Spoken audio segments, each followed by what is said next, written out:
Hi, everyone. Hello. Thank you so much for joining us. My name is Rosemary Eldridge. I'm the Director of Communications and Programs here at the CIC, and we're so excited that you could be here tonight for our panel. We're also very excited to be co-hosting this panel with the American Conservative.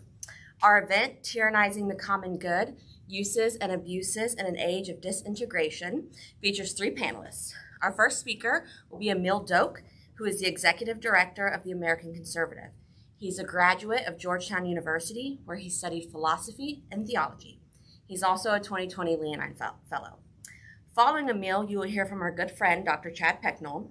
Dr. Pecknold received his PhD from the University of Cambridge and has been a professor of historical and systematic theology at the Catholic University of America since 2008. He teaches in areas of fundamental theology, Christian anthropology, and political theology. Our final speaker is Timothy P. Carney. Mr. Carney is a senior fellow at the American Enterprise Institute, where he works on economic competition, cronyism, civil society, localism, and religion in America. Also, he's concurrently the senior political columnist at the Washington Examiner. And with that, please join me in welcoming Emil Doak, who will kickstart us off on our discussion on the nature of the common good, its place in our politics, and how it relates to our COVID-19 response. Thank you.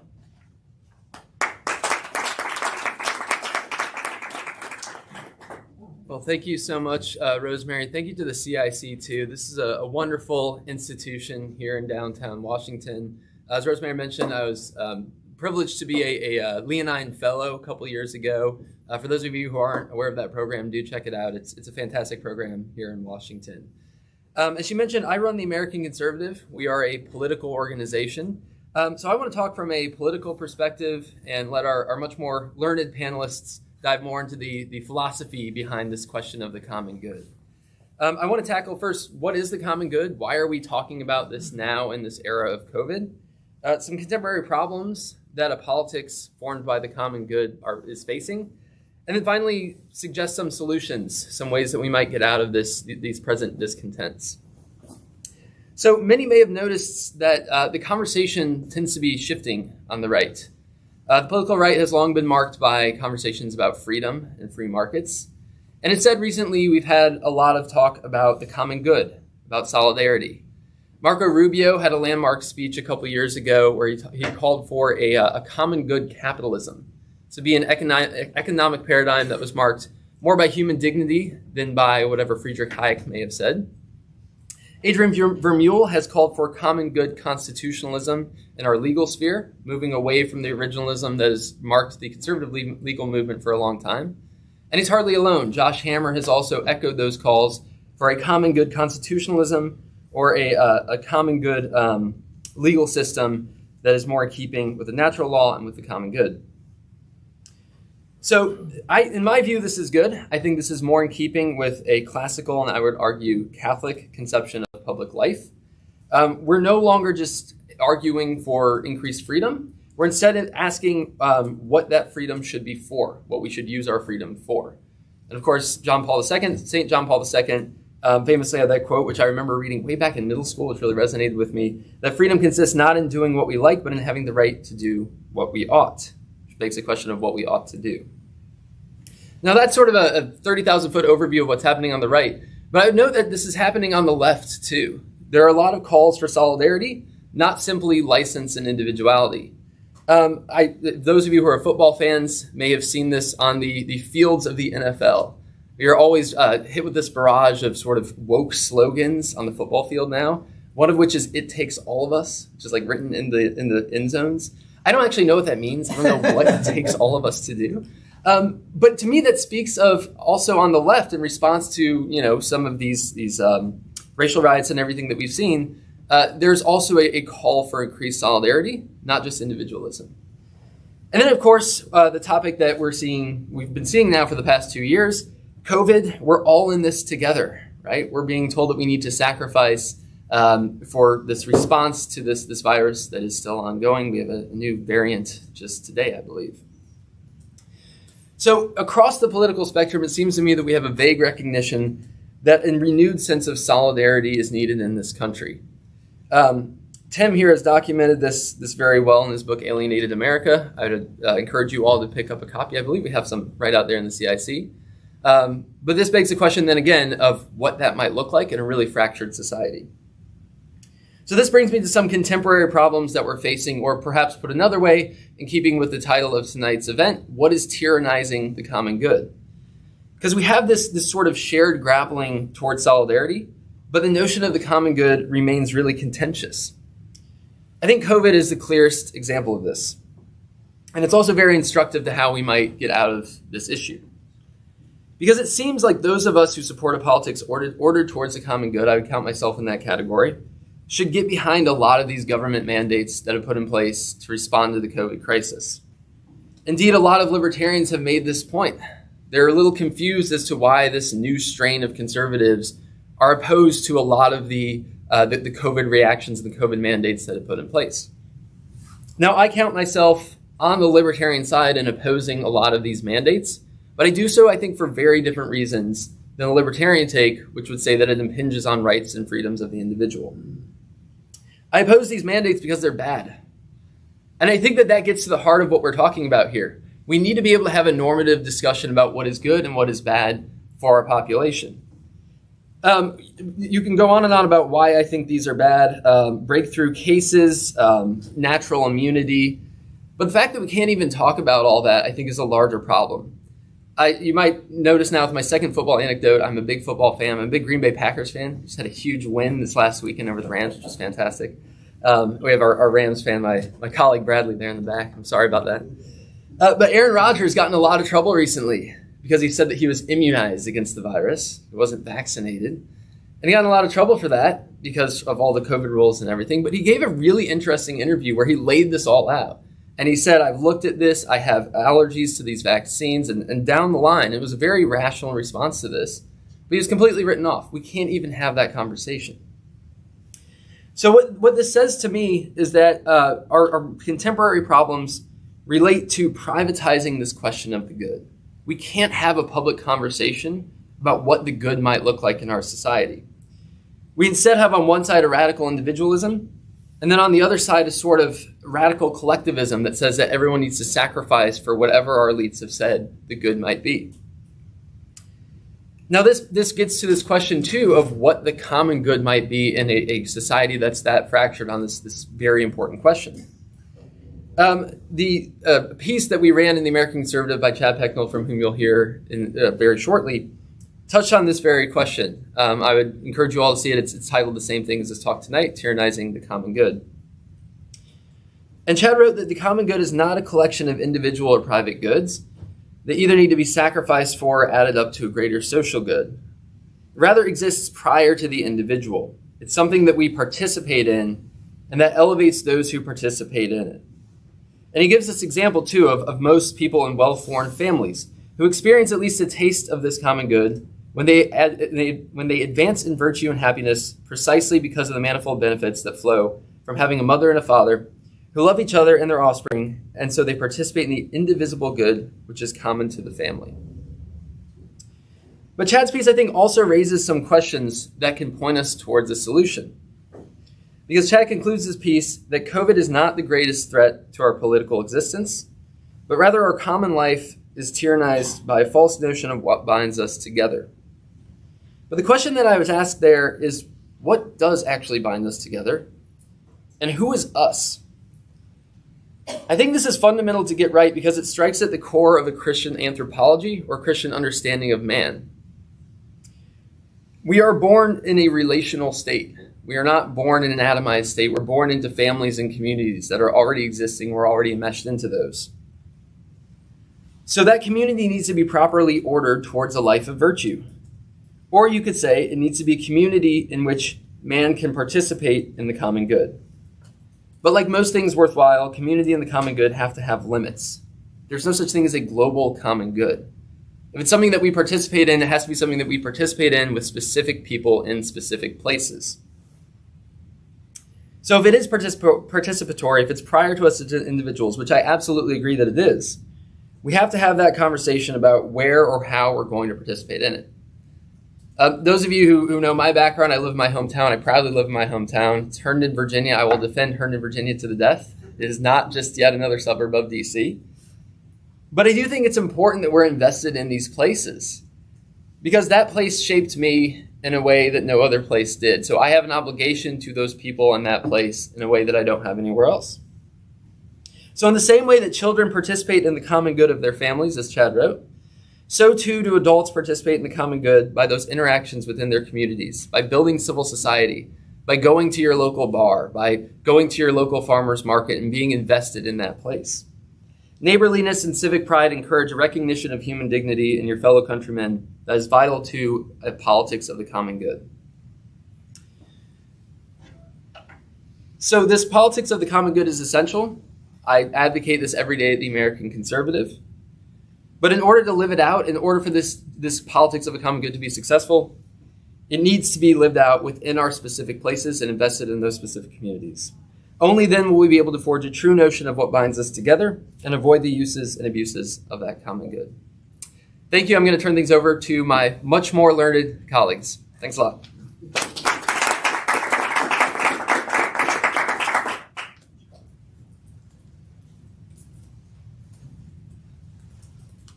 Thank you very much, Emil, for giving part of my talk. No, I'm very grateful to be here tonight to talk to all of you and hopefully have a good conversation. I asked to speak for 10 minutes, and I thought I would summarize some of the points from the piece, and now I'll exclude half of it that was covered by Emil. When we first started thinking about the common good question in relationship to COVID, I was so struck by the phrase that President Biden said that he's lost patience. I'll never forget that. I'll never forget that the executive began a call for civic sacrifices because he was impatient. It shows a certain kind of irrationality and irascibility in a leader who actually isn't governing according to reason and justice, but is actually governing according to his passions and whichever way his passions were going. I think it tells us something about the lawgiver, that he began with not appeals to the necessity of these mandates, the reasonability of these mandates, but by a certain kind of passion for power. Biden's COVID strategy was rooted neither in reason nor justice, but in the urge to control, what Augustine called the libido dominandi, to utilize the common good of health. And we all think that health is a good for all people. It's definitely a common good. But we also recognize that the common good of health is not something that you use like a weapon to punish your political opponents. And it does seem, especially in the face of other reasonable approaches to public health, that this is precisely what we have seen with the Biden administration's approach to COVID. The other thing that strikes me about the approach that we've taken to COVID is that, as Emil said, it manifests our deepest crisis over what the common good actually is. We're deeply skeptical about what the common good is, and that's partly because we're skeptical about truth. And in the face of skepticism about truth and goodness, what do we appeal to but power? And so we have these overwhelming appeals to power. I said in the piece on Tyrannizing the Common Good that the reason why we have this crisis is because our idea of the common good is really a modern idea and not an ancient idea about what the common good is. The modern idea about the common good is what we call an aggregate conception of the common good. Emil pointed to this idea of the sum of individual goods. But an aggregate view of the common good is a little bit like a Hobbesian body, which is constructed of all these little tiny bodies. And what it does is it pits a kind of zero-sum game between individuals and the collective. And we see this precisely in how the COVID mandate debate has unfolded, as a debate between those who want the common good to be constituted by a collective authority versus those who assert individual rights, who assert claims on liberty, who refuse every mandate as a government overreach. And so we have this kind of death spiral between those who say the spiritual good is neighbor love, and to deny the spiritual good of our solidarity in fighting COVID, to deny all that is to be selfish. And so libertarian conservatives are selfish and liberals are benevolent, good people who only want the good of all. And both sides kind of claim moral high ground, one on the side of liberty and the other on the side of public health. Both liberals and libertarians thus are caught in this aggregate view of the common good, a sum total view of individual goods, which puts a kind of tension, an inevitable spiraling of power between the individual and the collective. And as I say, this is rooted in modern debates that we can talk more about later. But what I want to do just with my short period of time here is just to lay out Thomas Aquinas, his treatise on law. Because when we look at Thomas Aquinas' treatise on law, he actually refuses both the liberal and the libertarian. And he does so for a very important reason. He refuses both the liberal and the libertarian because he appeals neither to the common good as such, nor to the individual as such, nor to the collective as such. He appeals to what the nature of law is. And I think this gets at our skepticism because it exposes that we no longer have conditions for thinking about just laws and how they would bind us. And so Thomas's treatise on law does a few things that I think are helpful for us as we have a good discussion tonight about this. Thomas has a very sharp way of putting the question. Laws are framed by man. Laws that are framed by man are either just or unjust. If just, then they bind conscience. There's no religious exemption, right? If a law is just, it binds conscience. And why does it bind conscience? Because a just law is united to the eternal law. Thus, it is united to something external to positive law, something that transcends positive law. Aquinas excludes any mere positivistic approach to law and insists that the justice of a law is something which can bind conscience if it is united to God's law. Here, Aquinas, I think, would refuse the libertarian who thinks that mandates are bad and always bad, and he refuses the liberal who loves every mandate that expands his power, because those are neither good nor reasonable approaches to the question of the public good. Aquinas gives certain conditions for thinking about what would constitute a just law, and thus how a law might bind us. Law, in Thomas's conception, is an ordinance of reason for the common good. That definition, that famous definition of law as an ordinance of reason for the common good, already gives us an important insight or key to his principal reason for determining whether a law is just, and that's what is the law directed to, or what ends is the law directed to. Justice is determinable. We can decide whether a law is just or not by the ends which direct it. So Thomas's first condition is that laws are just when the reasons for the law are ordered to the end of everyone's flourishing. So we can ask, are the reasons for the law regarding the COVID mandate really and actually for the flourishing of everyone? Are they for the flourishing of everyone, or are they for the flourishing of a majority? Do we have a utilitarian view of the greatest good for the greatest number? Because if that's our reason for the end to which the law serves, that is actually the aggregate view of the common good, which puts us back in the death spiral. So laws are just when the reasons for the law are ordered to the end of everyone's flourishing. Secondly, when they don't exceed the legislator's power. Well, this is interesting. Did they exceed the legislator's power? Well, we have lots of attorney general's offices saying that they exceed the legislator's power. The legislator himself even suggested that it exceeds his power by appealing to OSHA and trying to make OSHA find a workaround. This was the words of the chief of staff, a workaround.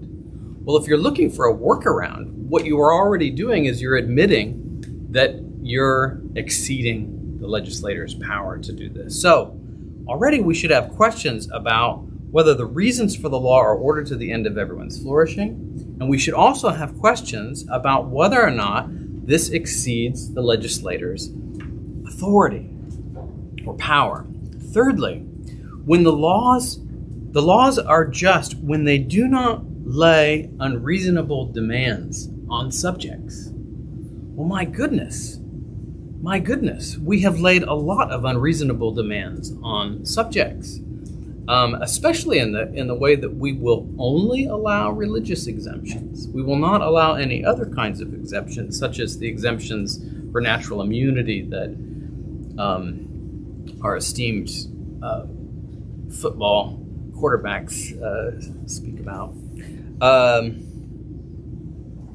Sorry, who was it that said that? Aaron Rodgers. It was Aaron Rodgers. Okay, sorry. So, not a football fan. When the laws do not lay unreasonable demands on subjects, then that's another condition that we can judge whether or not a law is just or not. He cites Augustine on this question, which is also the text that Martin Luther King cites in terms of civil disobedience. An unjust law is not a law at all.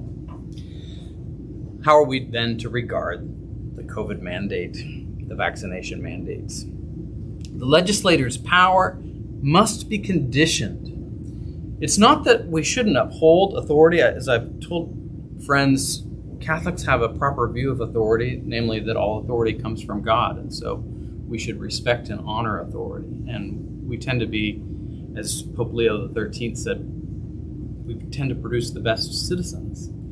We produce the best citizens because we produce people who respect authority, and we should respect authority. My esteemed colleague in the fight for the common good, Adrian Vermeule, is on the other side of these questions than I am, but we share the exact same respect for authority, that we both want to respect the authority of the executive to make just laws and for us to follow just laws. But what do we do in a democratic republic when a law is given that we have reasonable objections to as to determine its justice to bind our conscience? The legislator has a power for sure, and we have an obligation and a duty to follow just laws. But if we take the example of the polio vaccine, it seems to me we have a very good counter example to the COVID vaccine. The polio vaccine was a sterilizing vaccine. That is, if you took it, there was a 99% chance that you would never get polio. There was minimal to no side effects. And in that case, you could have a polio mandate, which really was reasonable, which really did not put any undue burdens on anyone, and which achieved the ends it sought to achieve, namely eradicating polio. Now contrast that with COVID. How many boosters do we need? Will we need?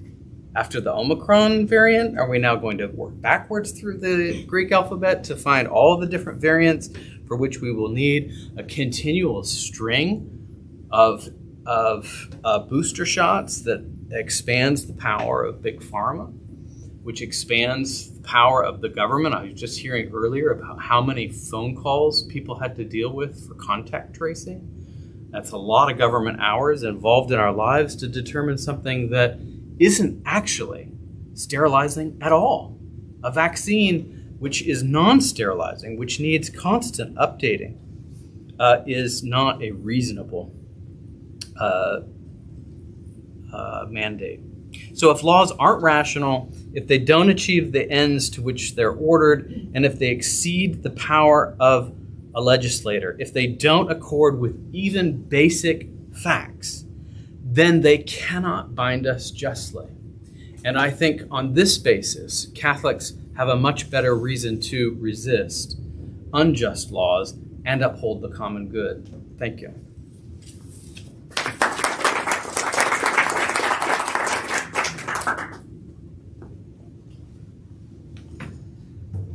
Thank you, Chad. Thank you for writing that piece. Thank you to the American Conservative and Catholic Information Center for having me. I'm Tim Carney at the Washington Examiner and AEI, and there's an old joke about poker that if you look around and don't know who the sucker is, you're the sucker. If you look on a panel and don't know who the libertarian is, you're the libertarian. So I guess I'm the libertarian here. I used to actually really run in libertarian circles, and it was all purity tests. Long before anybody thought of like saying you're not allowed to leave your work, you're not allowed to go have Thanksgiving. We libertarians would have all these tests, and the ultimate one, of course, was: should it be allowed for a child to buy heroin from a vending machine on a public sidewalk? And the right answer is there should not be public sidewalks. But I've gotten over my extreme libertarianism. The other libertarian joke was that a conservative is just a libertarian with daughters. For me, it took my third daughter, I think, for me to more get over it. But I also think that the pandemic shows the real limits of libertarianism. And the vaccine fights we had a few years before that or even a very American idea of rights that we were taught in public schools. Your right to swing your fist ends when it hits my nose. What about my right to exhale? What about my right to gather in an event that might cause a spread and thus put everybody else at risk? I think that we really were shown in ways that Chad's article lays out some of the shortcomings of a libertarian hyper-individualism by this pandemic. And to some extent, it was a perfect moment for an idea of the common good to spread.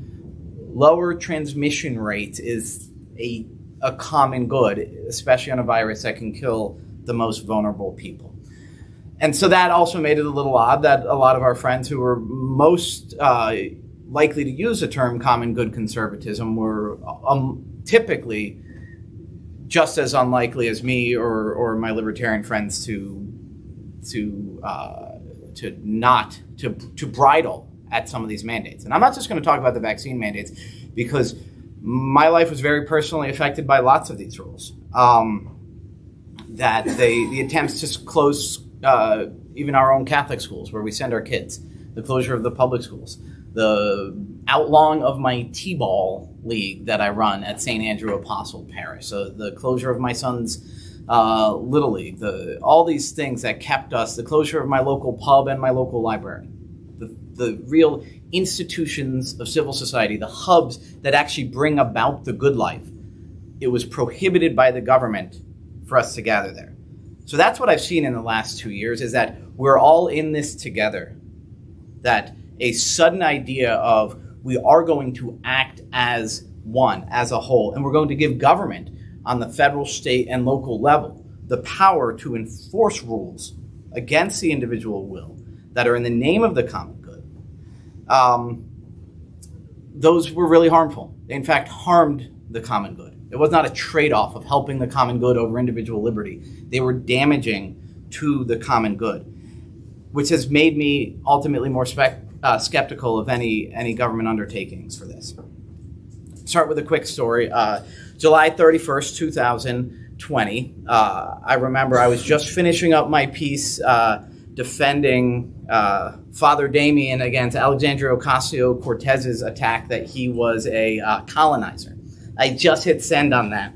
Sun is setting. It's a Friday night. all of a sudden my wife starts screaming. My kids thought somebody in her family had died. What had happened is that our county health czar, a doctor named Travis Scales, had announced that all the Catholic schools in Montgomery County were barred from opening in person. We then spent the next week of our life as what our former president would call community organizers. And we lobbied like heck, and we were attacking. County council said these people do not believe in the common good. They do not believe in public health. They believe that there's something called private health, and these private school students are rebelling against the public. And it was an all-out war. And that they certainly cast us as the hyper-individualists who didn't care about anybody else. But we know that the people shutting down the schools, the public schools and the private schools, were harming the public. And there was almost no common ground to talk about it. And so a big reason, and if you guys haven't read Chad's article, you should read it, is that it's an attempt to really lay out a better way of thinking through these things. And it's not the individual versus the public, the individual versus the collective, as some people have phrased the distinction. Because my argument was not, I have a right to educate my children. My argument was, you are harming the people you claim to be helping by closing down these public schools. But you have seen, I think, libertarianism spread in this moment in a way that's both understandable and really negative. One of the things I hear the most from a lot of my friends, including a lot of my Catholic friends, is I don't care if the next person gets vaccinated. So my friends who get vaccinated know that it protects them, it protects their family. They say, I don't care if the next person gets vaccinated. I just don't want to be, stuck with the bill for their health care. That's totally inadequate. If you believe that the vaccine would protect your friend, you should care that he gets vaccinated. If you believe that the vaccine would harm your friend, you should care that he gets vaccinated. It is way too common in this age, and this is more a hyper-individualism, for people to just say, to take what might be I know I can't persuade that person, which is a prudential judgment, to not bug somebody. This is why we don't bug everybody. We don't proselytize everybody about everything. I think Chad should, I agree with Chad that people should pay less attention to pro football, but I'm not going to go around and bug everybody that you should pay less attention to pro football, especially because if the Giants end up with a good season one year, I'll start paying attention to pro football again. But we don't bug people on everything that we think matters, even people we love, because we might not persuade them. But I think that's expanded, and hyper-individualism has expanded. And we started to say, I don't care. If you're going to take on that risk, or if you're going to make that bad decision, if you're going to send your kids to school, that's your problem. If you're going to pull your kids out of school, that's your problem. That's maybe fitting for a stranger, but it's not fitting for people whose first commandment, who's one of the greatest commandments they were given, was to love their neighbor. And that's one of the things that is really shown as a problem. But here I'm talking about an individual duty to others that I think fits under the umbrella of a common good. If you read Chad's article, I think he pokes better holes in the libertarian, leave me alone mindset than he does in Joe Biden's arguments. Even more so, what's left unattacked by his arguments are the state and local rules closing down our pubs, our libraries, our little leagues. Why? Because those very questions he asks, are these rules for the flourishing of everyone?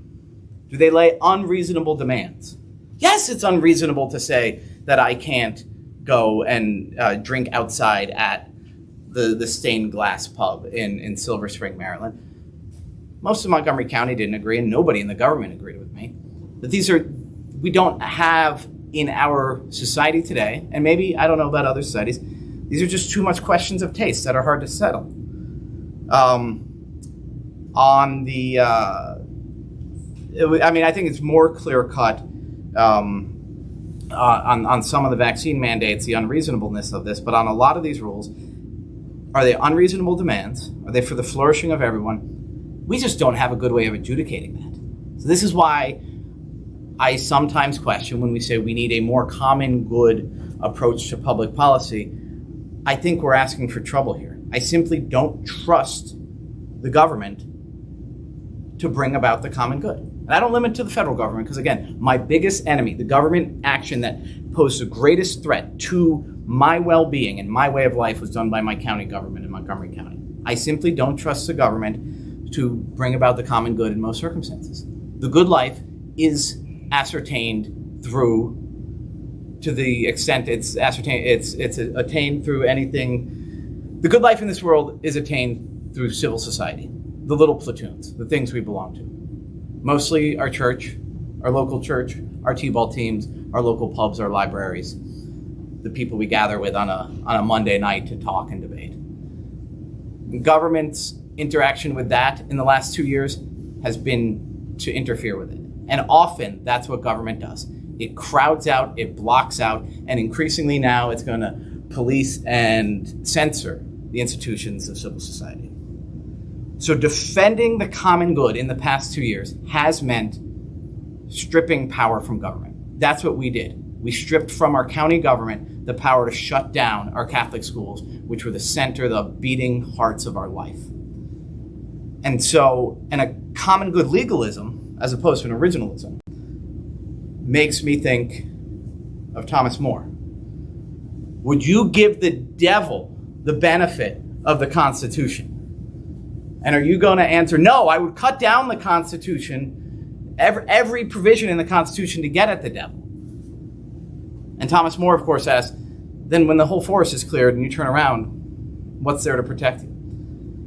A legalism, an originalism, and frankly, even a little bit of a libertarianism are there, not because each one of them is good in itself, like each of those trees in the forest, but because that's what it takes to protect us from the people who would use even the excuse of the common good to destroy what is a real path to the good life, which is the institutions of civil society. And on this last point, I know I agree with Chad.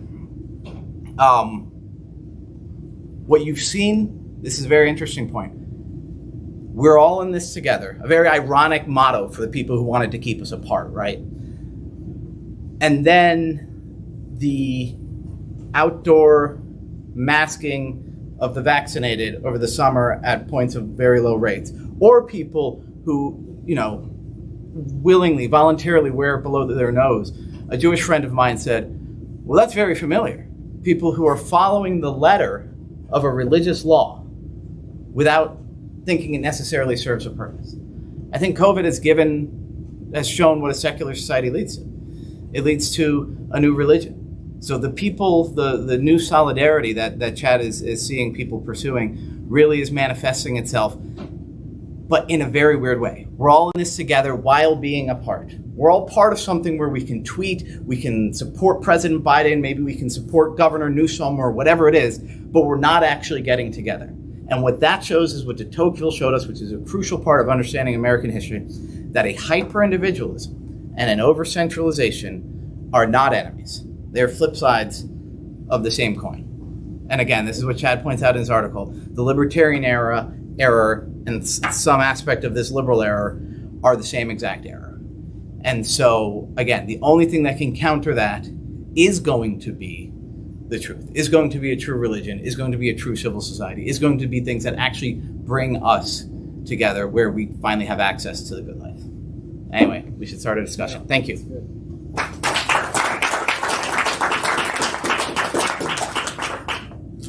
All right, 1 second.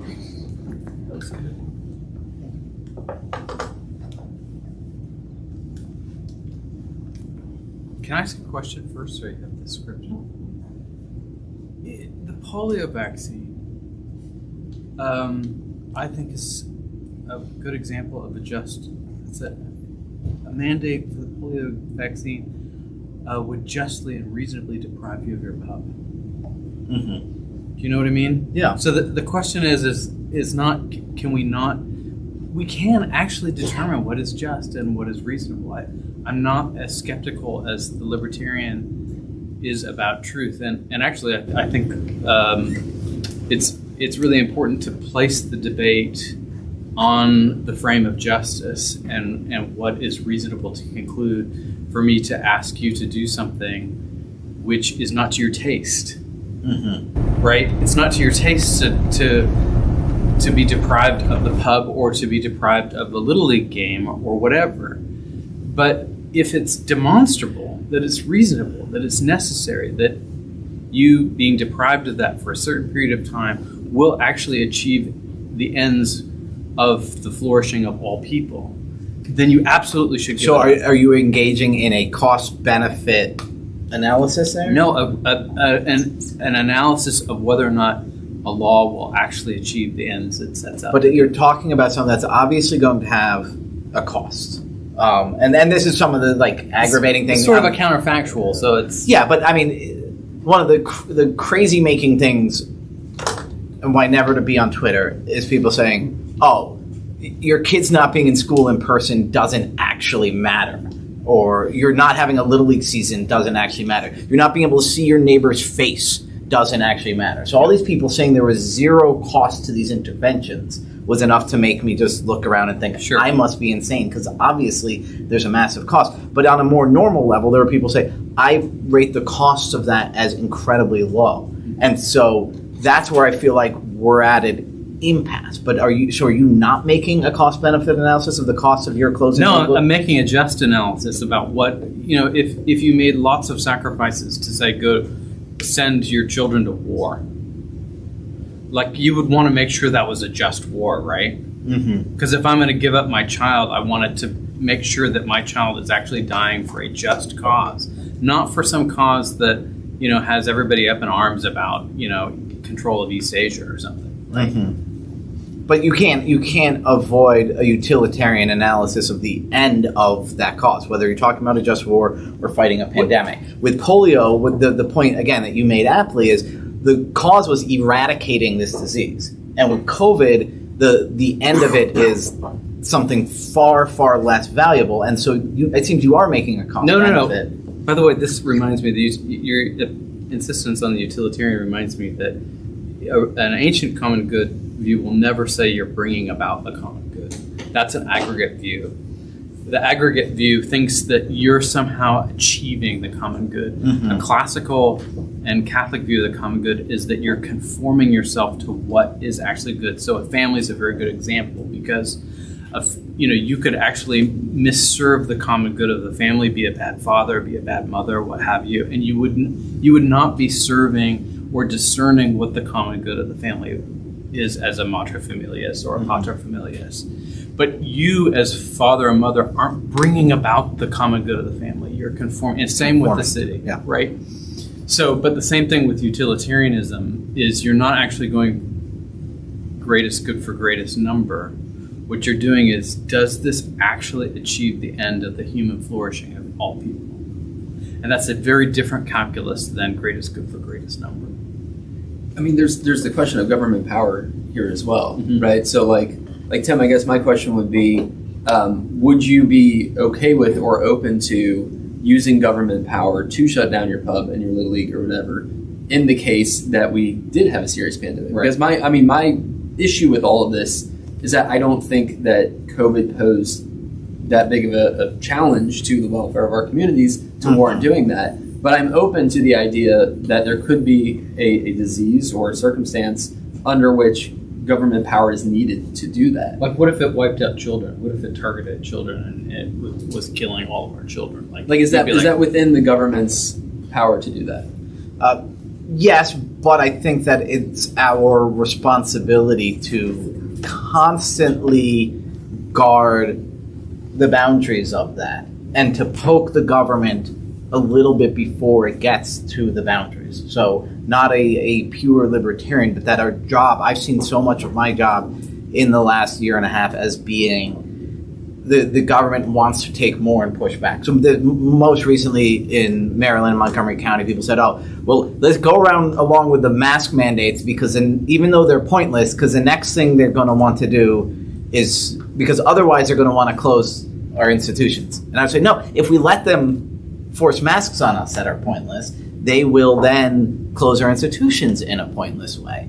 And so that was my argument, that I saw the state as being, the county, state, federal government as being things that were growing, and saying it's not that it's illegitimate in and of itself, but that it's almost certainly always going to be an overreach. So if there's a libertarianism among conservatives of all stripes in these days, we're all just saying, well, this government action is bad, right? Whether it's forcing 4-year-olds to wear masks, or shutting down schools, or shutting down the pubs, or something like that. It's itself not based on a principle of the government can't do this to me or to my pub, but this is an overreach, and I'm gonna make it really uncomfortable for you to even get as far as you could What's probably your desiderata for determining what counts as overreach? It would be the same as yours, I think. Sort of the reasonability. Does the enforcement cause more harm than good? Is there a well-articulated end to it? And that's been one of the things with so much of this pandemic, is just they understand they need to articulate an end, right? It's 15 days to flatten the curve.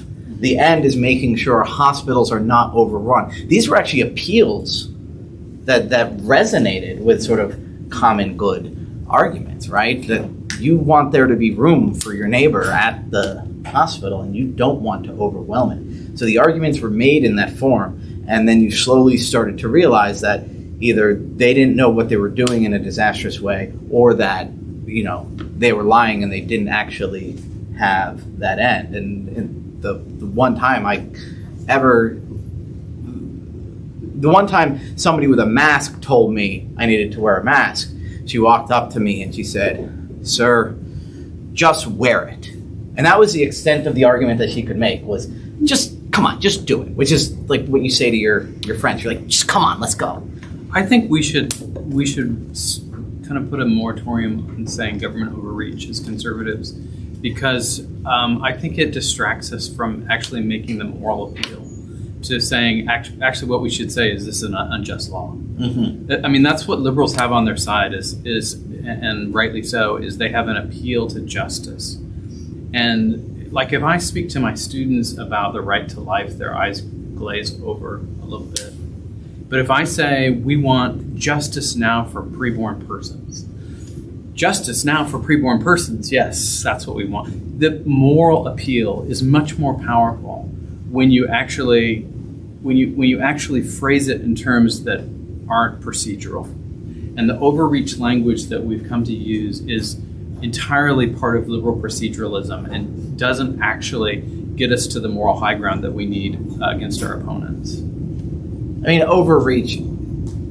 But we use it a lot as conservatives. Yes, I agree, and it can sound a little bit over procedural, but I mean, I think it's almost a synonym for unjust. But it's a semantic argument, yeah. Right? Or a strategic argument that shifting it to the question of justice is it's received. It has more rhetorical power, and it actually achieves the end of taking the high ground on making a serious moral claim rather than just a procedural And this claim. is what I would say about the mayor here when she had the mask mandate, is I would say the fact that she at every opportunity takes it off means either A, she wants to spread COVID, or B, she doesn't believe forcing you to wear a mask stops the spread. So if we're going to be charitable and grant that it's B, then it fails your tests of what the end is. And so that's the way I would say it. This is an unjust mandate. And people say, because she broke it? No, because she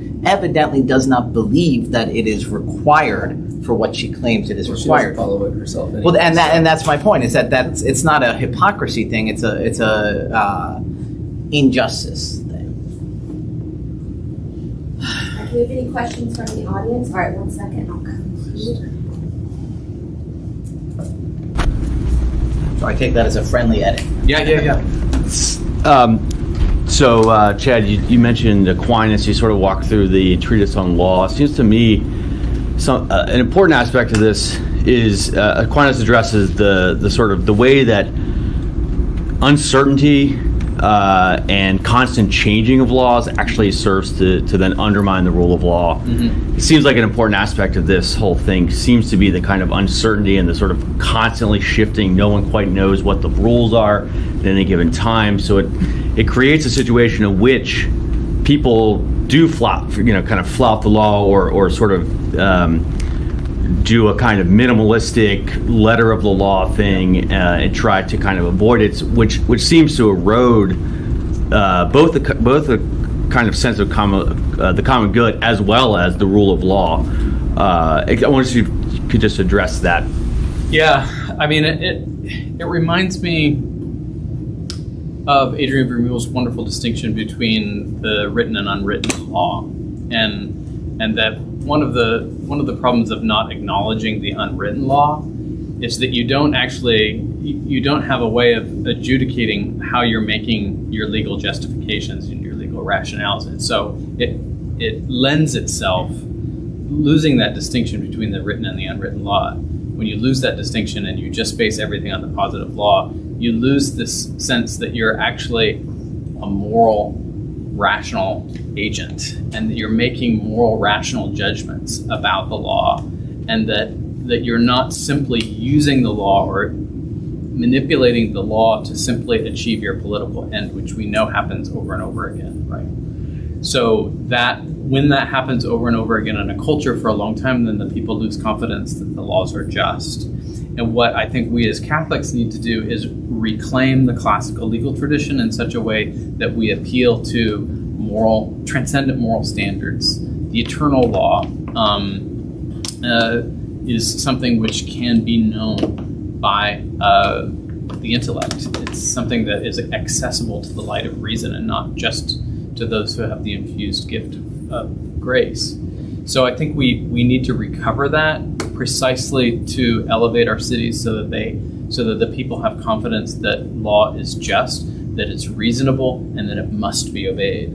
This idea that we can dissent from laws that don't please us is anarchic, and Catholics should resist it entirely. So have you followed all the rules on COVID? No. No.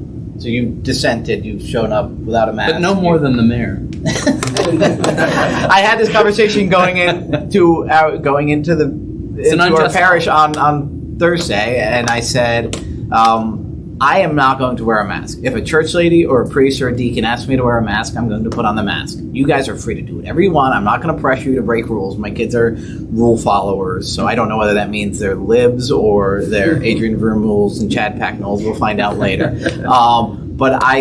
And they said, but aren't you just supposed to follow rules? As if this rule is not in any way correlated with its stated purpose, which is stopping the spread of COVID. Especially, I'm double immune. I have the 2 shots and the COVID that I did not get from Chad. I asked, make sure we sat at a dinner table probably the same week I got it, but I laid out exactly that argument, and I thought there's a cost to this, right? I would like if there was a sign on the door of my church, I would like for my kids to say, I will always follow the sign on the door of my church. And I made it clear. I said, they have to put up that sign because the county makes it. Mm-hmm. If the pastor says put it on, you put it on. But just that was a little too convoluted for what I was telling my 8-year-old before Mass. It was a less clear moral universe that they're walking into than it should be. Well, Chad, you alluded to this. Sorry, just real quick. You alluded to this in your talk that you and Adrian come on different sides of this question of COVID mandates. But yet you both agree that the law must be obeyed. I mean, doesn't that present a little bit of a problem to politics ordered towards the common good if you guys can't come to terms on one of the biggest issues facing us now on whether that's a just law that must be obeyed? Yeah, I don't think so. I think that we actually have a common view of the common good. Actually, if that's true, then we will have prudential disagreements, and that's actually a sign of strength. But he would say that these mandates need to be obeyed no matter what. Yeah, but he also would say that this is a prudential matter that we disagree about, but doesn't touch our fundamental agreement. That seems to set up a bad place for your polity, that you have prudential disagreements about whether to follow the law. Oh, well, I think the prudential disagreement about is whether the law is just or not. But the implication is he thinks the law is just, right? And I think what are pretty good arguments for why it is unjust. Right. And the last point, we have a difficulty with adjudicating that. I mean, I think that's the bigger question for our polity. rather than a question for Adriana. All right, we're going to take 2 more questions. Mary, Very clear. Yeah, with all due respect. This conversation reminds me of that ad where you have the guy choking, he's choking, and they're sitting around the table saying, I don't know, maybe we should do it this way. No, maybe we should, and the guy dies. So Robert F. Kennedy, he has a book out. Have you seen his new book? I saw the Tucker Carlson snippet, but that's about it. Yeah, on the real Anthony Fauci. It's like right there at the top of Amazon. He was recently interviewed by this gentleman in Japan named Corbett. And and basically he said what we're dealing with is streams of ignorance, greed, and tyranny. I mean, really, what we're dealing with is unbelievable. The polio vaccine. Was there a mandate for that? Did they need a mandate? Because if a vaccine, first of all, and it was a real vaccine, is good, I mean, people are going to run, not Everybody's walk. going to want it, right? They're going to want it, of course. But this vaccine, I mean, I don't know when people are going to wake up who have been vaccinated. Now, they say that because there's so many people who are vaccinated, they're more likely to come down with COVID. I don't know. Maybe. But you listen to the experts like Dr. Robert Malone, who invented the mRNA technology, and he says it's a very leaky vaccine. It's evidencing all the signs of what's called antibody-dependent enhancement, which means if you're vaccinated in double, triple, the way it works, and I'm not a virologist, but the short of the long layperson talk is that you're more likely to get sick again. So Chris Plant, I mean, he's triple vaccinated. He's sick with COVID. So I encourage you to listen to his interview it's Corbett. I can't remember his first name, because there's a lot that's driving this whole reality of COVID that people aren't talking about, and it's first of all, I guess, I hate repeating all these arguments, but the emergency use was based on a false basis because there are many therapeutics that work. The doctors who are treating the patients who've actually cured them, no. And then the one doctor who's very famous, Dr. Peter McCullough, is like, I don't know if this number is right, but he's deeply in debt because he tries to bring the science, the medicine, that's his profession as a doctor, to heal the patient, above all do no harm. And when he talks about these alternative therapies that have treated patients, he's muzzled, and all kinds of bad things have happened. We're living in a tyranny. I mean, we're not living in a tyranny because everybody has a choice. I mean, there's coercion that's going on, and the Biden vaccine mandate is bad, but everybody has a choice to get this shot or not. I don't like the coercion. I don't like the Biden vaccine mandate, but also I am somebody who has a very healthy distrust of government authority and of pharma. One of my books I wrote had a chapter called Dreams from My Pharma, and it was attacking mostly Pfizer. So I have some level of credibility on this. And, I sort of do my own research to the extent that it's prudent and rely on other authorities to the extent that it's prudent. And the one thing I've sort of come away with is I owe it to my wife and my kids to not take in needless risk. And getting vaccinated reduces the odds of me getting hospitalized or dying. It doesn't reduce the odds that much of me getting sick. I got sick after I got the vaccine, right? It was 2 days of Advil and then 8 days of hanging out at home, which is kind of awesome, kind of boring. But just that my obligation to reduce the odds that I'm going to get hospitalized or die is why I got the vaccine. If I had pre-existing immunity because I had gotten infected beforehand, it might have changed. Anyway, none of us are that well equipped to adjudicate it, but you made your point. I'm just sort of making my perspective. I think what the vaccines have shown is reducing the likelihood of hospitalization and death, and that I, as a father of 6, have the obligation to not take the needless risk to go out and do it. What about building your immune system, and what about the millions of people? Well, and that's why I oppose the lockdowns and the mask mandates that are unnecessary, because I know that all of those things weaken our immune systems. And But you never And we have time for one more question. I want to, we're going over a little bit, but we have a great question from one of our online viewers that I want to squeeze in real quick, and then we'll wrap everything up. Okay, so this question is from Jeffrey. So his question: I've heard one Catholic commenter making the argument that the health of any one person is a private good, and that these COVID mandates/restrictions involve subordinating common goods, like social cohesion, healthy economies, etc., to the private goods of individuals. And he cites this as something St. Thomas Aquinas prescribes against. So I'm wondering if you can comment on whether this is a fair framing of the problem. Can health only exist as a private good and not as a public good? Under which goods purview does COVID fall? So I'll go first because there's more interesting stuff to say, so I'm going to be quick. Again, I think I owe it to, I teach Sunday school, I coach sport, I owe it to my community to not risk my health. I don't clean my own gutters in part because of this. I owe it to my family, to my wife, my children, my community to not risk my own health. And B, I feel like when it's a contagious disease, it becomes more of a public thing. But the other part of that question I think is more important, that the destruction of community through the lockdowns is certainly has to do with the common good. Here's a good rule. A common good will always elevate a personal good. A common good will always elevate a personal good. If a common good is being appealed to as something which actually diminishes your personal good, there's really a problem with your account of the common good. So when you start to think about health as a private good, what's that? When you start to think about the health of an individual as a merely private good, you're thinking about something which only affects you. But if you're thinking about your health in a way that actually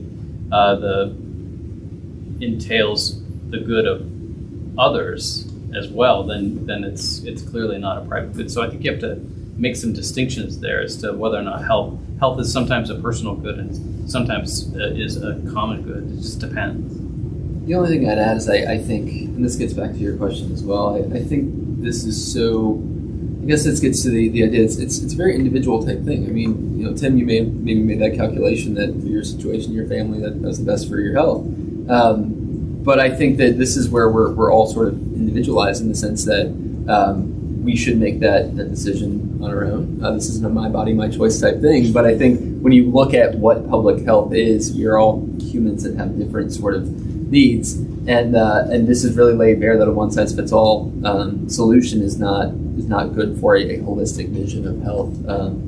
So can I just add one more thing? Is it's important to remember that anything that you're talking about that's good comes from God, and so when you're aligning things like personal goods and common goods at different levels, you have to be also thinking about what their end is. And one of our problems with speaking about any kind of good, a personal good or the common good of the family or the common good of the city, is that we have lost the sense of what the point of that is, what the purpose is, what is that good directed to, what's its source, God, what's its end, God. When we can recover that kind of conversation about good, we'll start to see the way in which those goods align. Because those goods are aligned in reality. And this is what has bothered me most about this entire pandemic, is it has revealed a society that thinks that death is the worst thing possible. Mm-hmm. We've been willing to give up so much of what makes life worthwhile just to continue living. And I think that reveals a really disordered society that's completely neglected God. Our life does not end at the end of our physical death. There, God willing, there is an afterlife one way or the other. And we need to get back to that. And I think we would have a much better ordered society if we recognize that and we ordered our health to that. I think we need another panel on medical religion, on the way in which we actually have a new medical religion that's forming as a new civil religion for a global society. And I think that is as important, if not more important, than the conversation about tyrannizing the common good. Well, that.